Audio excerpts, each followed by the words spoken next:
Today we are going to take a trip to Oxford, England. Oxford is the home of one of the top universities in the world and has produced some of the greatest minds, from C.S. Lewis, Lewis Carroll, Margaret Thatcher, and T.S. Eliot. When a tourist comes to Oxford, there are many sights to see. There's the Bodleian Library, Sheldonian Theatre, Ashmolean Museum. But the top sight to see is Christ Church College. This summer I studied in Oxford at St. Anne's College. As I walked through the streets of Oxford, I passed Christ Church many times. One of the last weekends, I finally went inside the college. When I went, I had no idea I would be doing a project on Christ Church for the semester. As I entered, I was given a guide, which included a map of the college. As I read the guide, I found out that the college and cathedral were founded in 1546 by King Henry VIII. The first room that we went was the Great Dining Hall, which is the inspiration for Harry Potter's Great Hall and why many tourists go to see the college and why I went to see the college. The next stop was the cathedral. I looked at my guide to find out that the cathedral was the head of the diocese, but also the chapel of the college. Today I'm going to take you to see the cathedral through my eyes and show you the important pieces of the cathedral. When I first went to the cathedral, I was lost. I did not understand what I was seeing. Over the course of the semester, through my project on the cathedral, which focused on materials produced by the cathedral and how they tell the history, I have gained more of an understanding for the cathedral and what I saw. I can now look at my photos and understand what I saw and understand the importance of this building. Now we will start our tour. First, I'll explain why this cathedral is important. As the dean of the Christ Church College, Christopher Lewis, said, the role of the cathedral is clear. As a place of preaching, teaching, orderly and creative worship, mystery, and beauty. It is an unusual cathedral, special to members of the house, the city, the diocese, and the wider world. Some facts about the cathedral before we start is the cathedral was first a monastery, then a private church, now has been a cathedral since 1546. The inside that we are seeing today is mostly a renovation which was done in the 1870s by Charles Scott.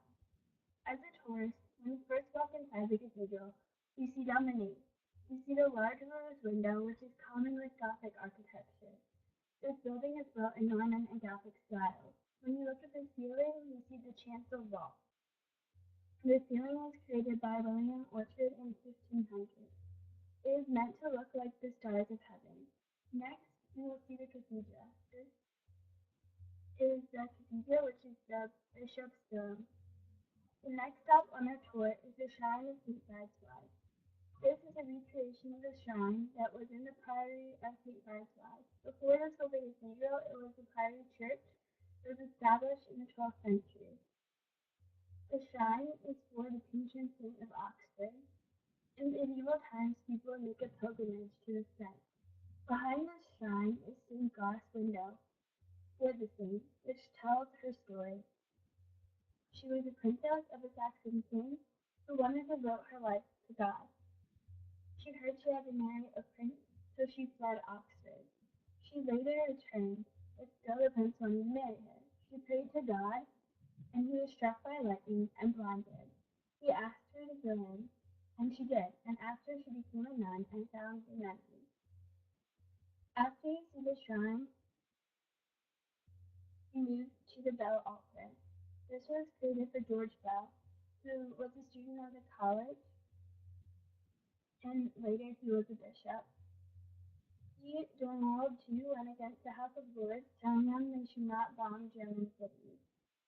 The quote in front is by him, and it says, "No nation, no church, no individual is guiltless." Next, we will explore some of the different memorials of the cathedral. There are many memorials on the floor and around the walls.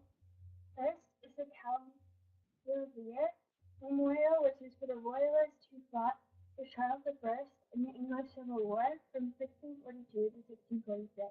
Charles I used the college as his headquarters during the war and visited the cathedral many times. Other memorials are to students of the college who have made great achievements. John Locke was a philosopher who lived from 1632 to 1704. There's also art critic and social reformer John Locke. Another memorial is Edward Pusey, who was one of the leaders of the Oxford movement, which was a movement for Catholic revivalism in the Anglican Church in the 19th century.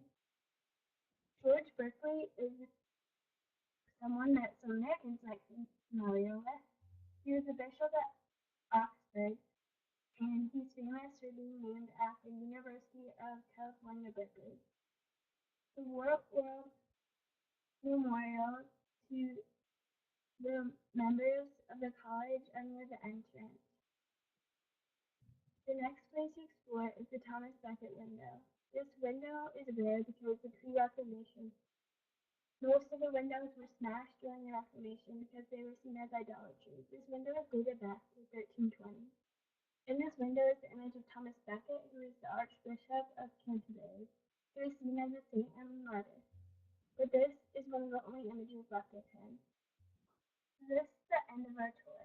Thank you for joining me and exploring Christchurch Cathedral through my